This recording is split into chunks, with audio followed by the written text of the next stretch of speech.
Cristina, de sorpresa, participa en el acto de la EXMA, y me parece que, digamos, el ninguneo a Cristina de los principales medios de la capital federal, de la trifecta mediática, pero no solo de la trifecta mediática, también de Página 12, que lo relegan, digamos, a un lugar absolutamente secundario, pero a nosotros nos parece que ese acto es muy importante y que las puntualizaciones que hizo Cristina son fundamentales, de modo que vamos a ir escuchando las cosas que Cristina dijo en ese acto. Es importante que cuando mañana vayan a la plaza a recordar esa gesta histórica fundacional de nuestro movimiento, no vayamos con una actitud meramente recordatoria, casi nostálgica. No, de ningún modo. Pese a tanta diatriba, a tanto análisis enjundioso en pantallas de televisión, el peronismo, le pese a quien le pese, sigue hoy más vigente que nunca. ¿Y saben por qué? Porque esa propuesta, esa idea que tuvo la impronta de incorporar a los trabajadores al sistema de decisión de la política nacional, sigue hoy más vigente que nunca. Miren, ¿qué es de centro? ¿De dónde el peronismo fue de centro? ¿Pero qué están diciendo? Si Perón funda la tercera posición, ¿es centro cuándo? ¿Qué es el centro de algo? Algo que tiene una izquierda y una derecha. Si algo no es el peronismo, es algo entre izquierda y derecha, es algo muy superador, muy superador. Bueno, y se refirió, por supuesto, no a episodios del pasado y de la nostalgia, sino a episodios del presente y del futuro. Y allí hace una referencia al rol de los trabajadores. Escuchemos. Ahora la derecha, en Europa, dice que la culpa de que las cosas le vayan mal la tienen los inmigrantes. Y acá, la derecha nos dice que la culpa la tienen los derechos de los laburantes. ¿Sabe qué? Minga. No es cierto, vamos, que los derechos de los laburantes sean los que generan la falta de trabajo. Es la concentración cada vez más horrorosa del capital. Hoy lo denuncia el Papa en una serie de tuits y habla de la locomotora descontrolada que marcha hacia el abismo. Creo que hoy esa propuesta del peronismo de articular una alianza social entre el capital y el trabajo adquiere un volumen que excede nuestras fronteras, decididamente. Una idea profundamente humanista, social, cristiana. Eso es lo que fuimos, lo que somos y lo que seremos. Bueno, la semana pasada Alberto Fernández tuvo una reunión con un grupo de patrones de grandes empresas que, digamos, se planteó como una reformulación de la relación, y lo que no se dijo con tanta claridad es que quien promovió eso fue Máximo Kirchner junto con Sergio Massa y con Guado de Pedro, que habían tenido una previa a la de la Casa Rosada con tres de esos empresarios, con Marcos Bulgeroni, que es el hijo de Carlos Bulgeroni y que es uno de los accionistas principales de Pan American Energy, con Francisco de Narváez, que es un supermercadista que hace unos años incursionó en la política y que tiene en su haber un triunfo en una elección legislativa del año 9 sobre una lista testimonial que encabezaban Néstor Kirchner, Daniel Scioli y Sergio Massa. Bueno, se retiró de la política. Es interesante, digo, porque haberle ganado a Kirchner, Scioli y Massa parecía anunciar, digamos, una carrera política fulgurante Y lo que se estaba discutiendo en ese momento si Narváez podía ser candidato a presidente o no, porque no era argentino nativo, sino por opción. De Narváez nació en Colombia. Su padre era colombiano y su madre era de familia austríaca. Su segundo apellido es Stoyer.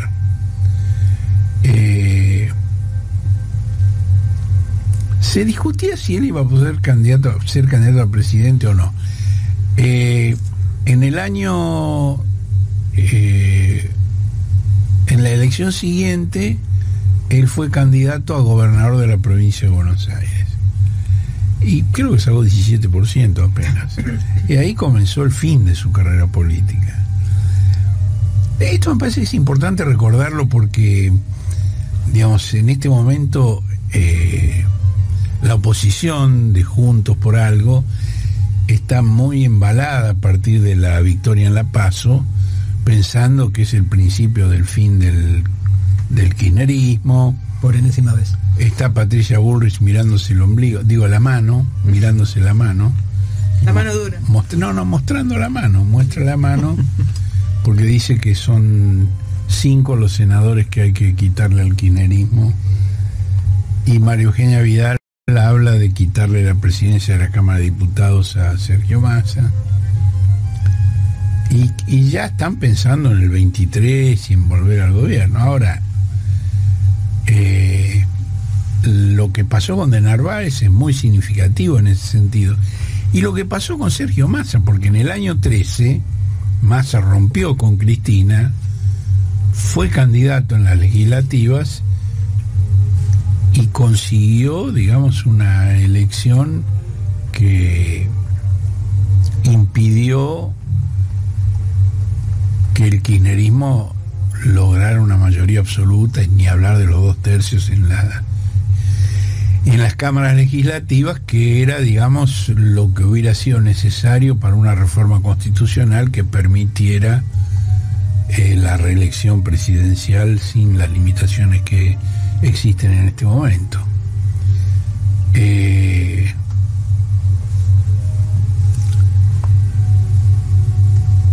Y sin embargo, digamos, Sergio Massa no llegó a la presidencia.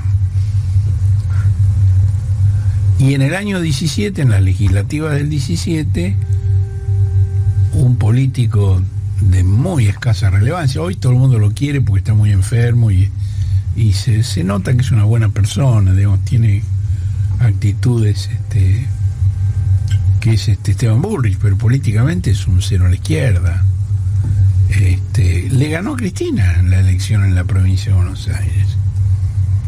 Ahora, de esa elección, Bullrich emprendió rumbo a la nada política y Cristina se convirtió en la gran electora, porque mostró, digamos, que en el peronismo nadie podía discutirle la centralidad.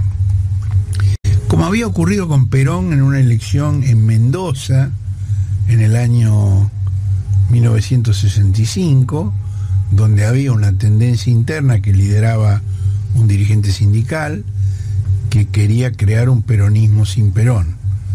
Para salvar a Perón hay que oponerse a Perón, decía. Y entonces levantaron en la elección provincial de Mendoza una candidatura en contra de Perón. Y Perón envió a su esposa Isabel Martínez a la Argentina y apoyó otra candidatura.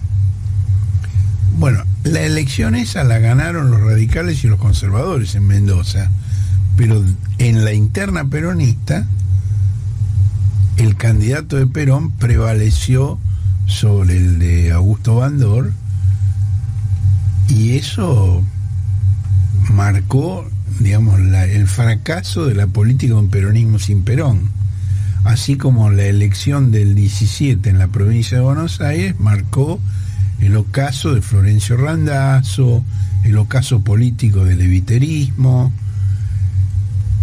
y preanunció el regreso de Alberto Fernández al kirchnerismo, porque Fernández, que estaba en ese grupo en ese momento, al año siguiente ya comenzó su reacercamiento a Cristina, porque entendió la frase de él: sin Cristina no se puede.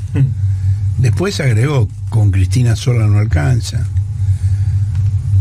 De modo que la elección de medio término es importante, pero si alguien piensa que la elección de medio término te anticipa el resultado de la presidencial siguiente, los datos recientes de ninguna manera habilitan esa conclusión. Después vamos a ver también, digamos, qué hizo la oposición que ganó esa elección de medio término en el año 9 con la mayoría parlamentaria que consiguió. Y vamos a ver los paralelismos con lo actual. Y sigamos escuchando lo que dijo Cristina en la EXMA. Nos dicen kirchneristas porque nos quieren bajar el precio. Somos, fuimos y seremos peronistas, que lo tengan todos claro. Por eso, cuando mañana vayamos a la plaza, no lo hagamos con el aire de la nostalgia de recordar el 17 de octubre. Necesitamos también una refundación en la Argentina de aquel pacto entre los trabajadores y el capital. Ya probaron con un gobierno donde decían que los empresarios iban a salvar el país.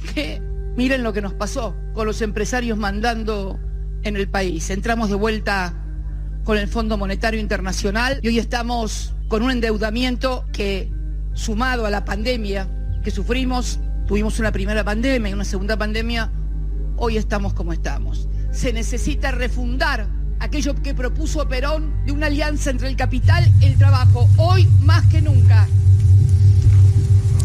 Bueno, nosotros en el cohete titulamos la nota A ver quién maneja la batuta.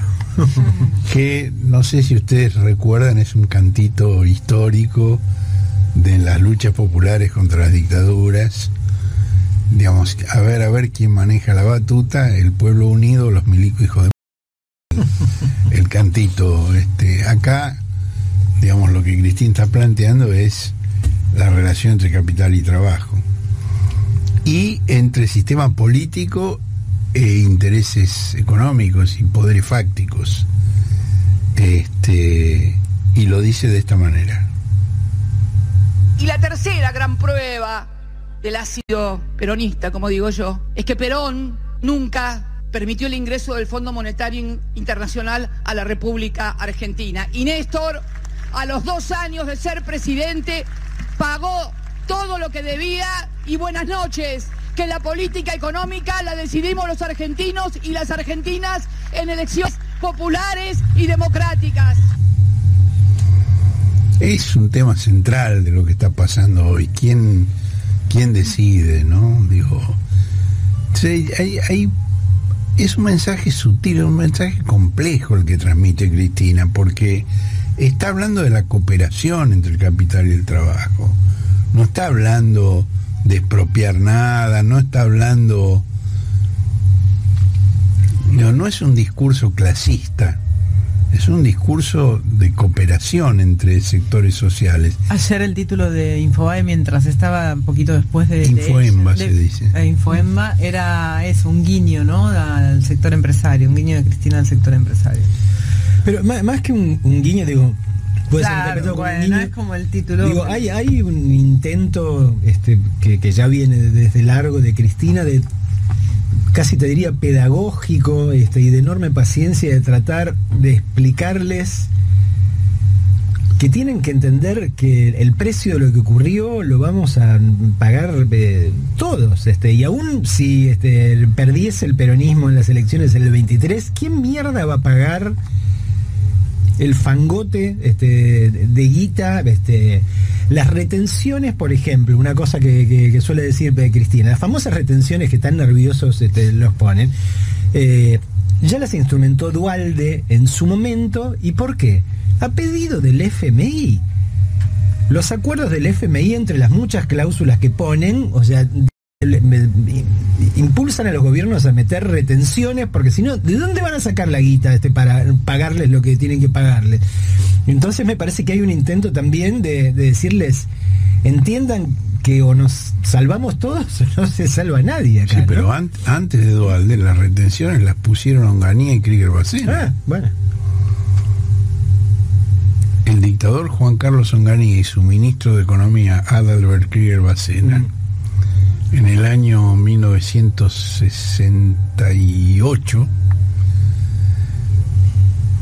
dispusieron una devaluación del 40% compensada con una retención a las exportaciones agropecuarias, que no me acuerdo de qué porcentaje era, pero que tendía justamente a impedir que los beneficios de la devaluación fueran apropiados exclusivamente por los exportadores, relegando, digamos, a la masa popular, digamos, al encarecimiento de sus consumos alimenticios básicos y al empobrecimiento.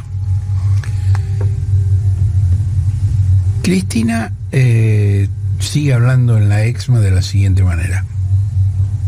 En el ejercicio de esa militancia, de ese volver a convocar a la sociedad a que participe, lo haga con quien lo haga, pero que, como decía Máximo hoy en Villa Palito, lo haga por los que nunca le mintieron, porque podrán criticarnos, podrán decir cualquier cosa de nosotros, menos caretas y mentirosos. Nunca lo fuimos ni lo seremos.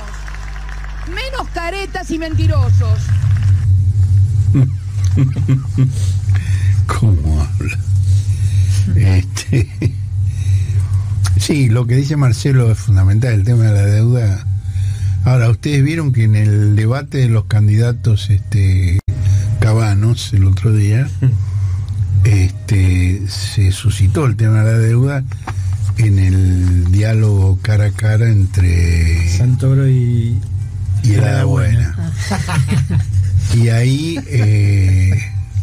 Santoro le preguntó eso que estás diciendo vos. Bueno, pero si ustedes gobernan, ¿qué harían con esto? Digo, porque el compromiso que firmó Macri obliga a pagar 19.000 millones de dólares el año 22 y otro tanto el año 23. Y es obvio que la Argentina no está de ninguna manera en condiciones de pagar eso. ¿Y qué contestó el Hada Buena? Dijo, bueno, si nosotros gobernamos va a haber confianza en los mercados y entonces nos van a prestar, es decir, más deuda. Claro. Pero el problema, la génesis de todo esto no es precisamente que la desconfianza de los mercados fue lo que llevó a que no hubiera más crédito para el gobierno de Juntos por Algo. Pero por supuesto, por eso fueron al Fondo Monetario. Cuando los mercados voluntarios, como se llama, de capital, los que prestan para hacer ganancias, dijeron no más porque no van a poder pagar, ya están excedidos en lo que han tomado prestado, no van a poder pagar, entonces les cerramos el chorro. Y ahí es que Macri recurre al Fondo Monetario, y el Fondo Monetario le presta. ¿Por qué? Ahí hay dos testimonios clarísimos. Uno del actual presidente del Banco Interamericano de Desarrollo, Mauricio Claver Carone, un cubano nacionalizado estadounidense, que en aquel momento era el representante de Trump en el Fondo Monetario Internacional, representante de Estados Unidos en el fondo.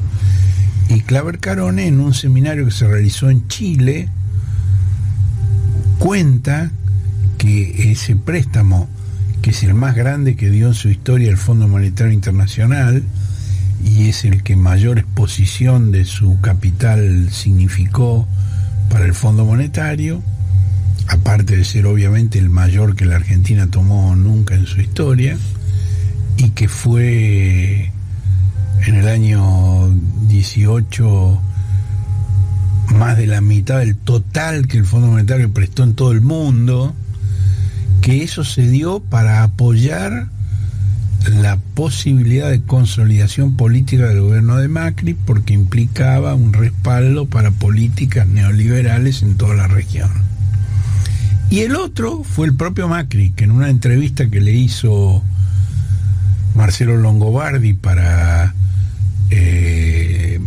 la señal CNN, dijo que ese es un préstamo político que implicó, digamos, el respaldo de las potencias occidentales a la política de su gobierno.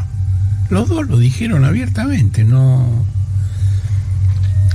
no era realmente un secreto eso, ¿no?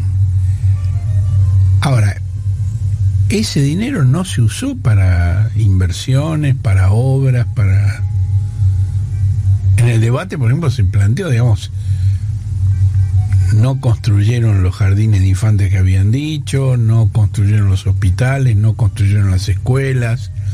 Directamente ese dinero formó parte de la bicicleta financiera para que los sectores más poderosos, digamos, siguieran con la práctica que existe en la Argentina desde el año 75 en adelante, de dolarizar el excedente y fugarlo del espacio nacional.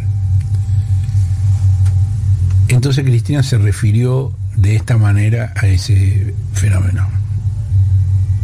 Es necesario que aquellos que se han pasado denostando al peronismo y señalándonos con el dedo, y que han fugado al exterior préstamos PBI enteros al exterior en paraísos fiscales, se hagan cargo alguna vez de lo que han hecho y ayuden a que la Argentina vuelva a reconstruirnos después de las dos pandemias que pasamos, la pandemia del macrismo y la pandemia del coronavirus. Necesitamos urgente una reconstrucción nacional